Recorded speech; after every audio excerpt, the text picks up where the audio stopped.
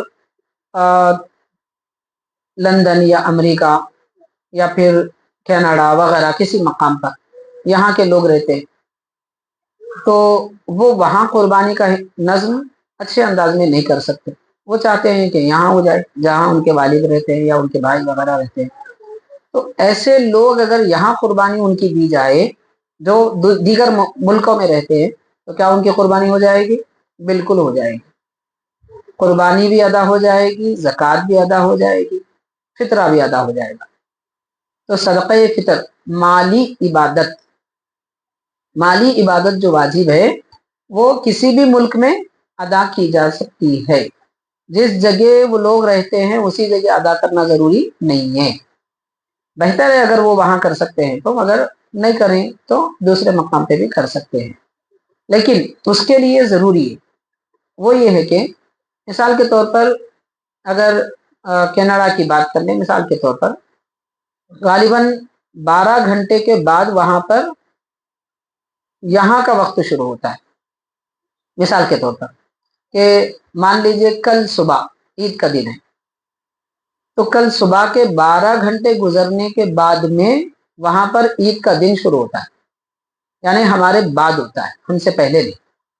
اور شہر مکہ مدینہ یا عرب کے علاقوں میں ہم سے پہلے ہو سکتا ہے، اسی دن بھی ہو سکتا ہے، پہلے بھی ہو سکتا ہے، بعد میں نہیں ہوتا۔ عام طور پر یہ طریقہ ہے، وہ شمسی نظام ویسا ہی ہے۔ تو اگر وہاں کے کوئی لوگوں کی ہم قربانی یہاں دے رہے ہیں تو ادھر بھی عید کا دن ہونا یا قربانی کا دن ہونا ضروری ہے، ادھر بھی قربانی کا دن ہونا ضروری ہے۔ تو مثال کے طور پر یہاں اگر قربانی کسی دوسرے ملک کے لوگوں کی طرف سے دی جا رہی ہے اور وہاں عید کا دن شروع ہونے کے لیے ابھی 12 گھنٹے یا ایک دن باقی ہے اور یہاں عید کا دن ہے تو ہم ان کی قربانی عید کے دن نہیں دیں گے بلکہ اگلے دن دیں گے، تاکہ ان کے پاس بھی قربانی کا دن ہو، ہمارے پاس بھی قربانی کا دن ہو، اس کا لحاظ کرنا ضروری ہے۔ دوسرا مسئلہ یہاں پر یہ ہے کہ قربانی کی قیمت وہاں کی لگائیں گے یا یہاں کی لگائیں گے؟ تو وہاں کی قربانی کی قیمت کوئی ضروری نہیں ہے، یہاں کی قربانی کی قیمت بھی ہو سکتی ہے، یہاں جتنے پیسوں میں جانور ملتا ہے اتنے میں بھی ہم خرید کے دے سکتے ہیں۔ زکوٰۃ کے لیے بھی وہی حکم ہے کہ مثال کے طور پر ان کے وہاں کے پیسوں کی مقدار بڑی ہے تو ان کے پاس کتنی دولت ہے، ڈالر کی شکل میں ہی کیوں نہ ہو، تو ڈالر کی شکل میں اگر ان کے پاس کتنی دولت ہے یہ دیکھیں گے، اس کو ہندوستانی کرنسی میں حساب کر لیں گے کہ کتنے ہو رہے ہیں، تو ہم یہاں کے حساب سے بھی ادا کر سکتے ہیں کہ اتنے ڈالروں کے 10 ڈالروں کے یہاں پر اتنے ہو رہے ہیں، اس کی اتنی زکوٰۃ بنتی ہے، یا پھر ڈالر کی ہی قیمت رکھ کر ڈالر کے مقدار میں ہی زکوٰۃ نکالی جا سکتی ہے، دونوں بھی درست ہے۔ بہرحال قربانی کے یہ مسائل ہیں جس کے متعلق اکثر لوگ دو چار ہو جاتے ہیں اور بہت سارے بعض لوگ اس میں غلطیاں بھی کر بیٹھتے ہیں۔ تو قربانی ذبح کرنے کے وقت میں وہ بھی کچھ اہم مسئلے ہیں، ان میں سے ایک اہم مسئلہ ہے وہ میں آپ کے گوشے گزار کر دوں گا کہ قربانی ذبح کرنے کے لیے ذبح کرنے والے کا مسلمان ہونا ضروری ہے، اور ذبح کرنے میں جو مدد کر رہا ہے اس کا بھی مسلمان ہونا ضروری ہے۔ ذبح کرنے میں مدد کرنا، مثال کے طور پر کوئی آدمی قربانی اپنے جانور کی قربانی خود ذبح کر رہا ہے، وہ اپنی قوت نہیں لگا سکتا یا پھر اسے ذبح کرنے کا طریقہ نہیں معلوم یا وہ ڈر جا رہا ہے، کانپ جا رہا ہے، اس لیے اگر کوئی غیر مسلم جو کھال چھلتا ہے، گوشت کاٹتا ہے اور حصے بناتا ہے، ایسا اگر کوئی غیر مسلم یہ ذبح کرنے والے مسلمان کے ہاتھ پر ہاتھ رکھے یا چھری پر بھی ہاتھ رکھے تو وہ جانور حرام ہو گیا، نہ قربانی ہوئی نہ ہی جانور حلال ہوا، کیونکہ ذبح کرنے میں قوت کا لگانا، ذبح کرنے میں مسلمان کا ہاتھ ہونا ضروری ہے۔ کوئی ایک آدمی پوری اپنی قوت نہیں لگا سکتا تو کوئی دوسرا کلمہ گو مسلمان ہاتھ لگا سکتا ہے، غیر مسلم اس میں نہیں لگا سکتا۔ البتہ جانور کے دوسرے حصوں کو اگر کوئی جیسے پاؤں پکڑ رہا ہے، غیر مسلم بھی کیوں نہ ہو، قربانی تو ادا ہو جائے گی۔ اس میں بھی بہتر یہ ہے کہ ایسے لوگ نہ ہو، خالص مسلمان ہو۔ ذبح کرنے کے بعد اب وہ جانور چھلنے کا کام، جلد نکالنے کا کام، باقی کام وہ غیر کر سکتے ہیں۔ خیر، تو یہ اہم مسئلے تھے جو قربانی کے متعلق ہیں، اور آنے والے دنوں میں بھی انشاءاللہ تعالیٰ اس کی کوئی فضیلتیں وغیرہ بھی انشاءاللہ ہم بیان کریں گے۔ اللہ تبارک و تعالیٰ ہمارے کہنے سننے کو قبول فرمائے، علم دین حاصل کرنے کا فیضان اور برکتیں، اس کی نعمتیں ہمیں عطا فرمائے، اور ہماری اس گفتگو کو اپنے دربار میں قبول فرما لے۔ صلی اللہ تعالی وسلم علی خیر خلقہ سیدنا محمد وعلی آلہ واصحابہ اجمعین، الحمد للہ رب العالمین۔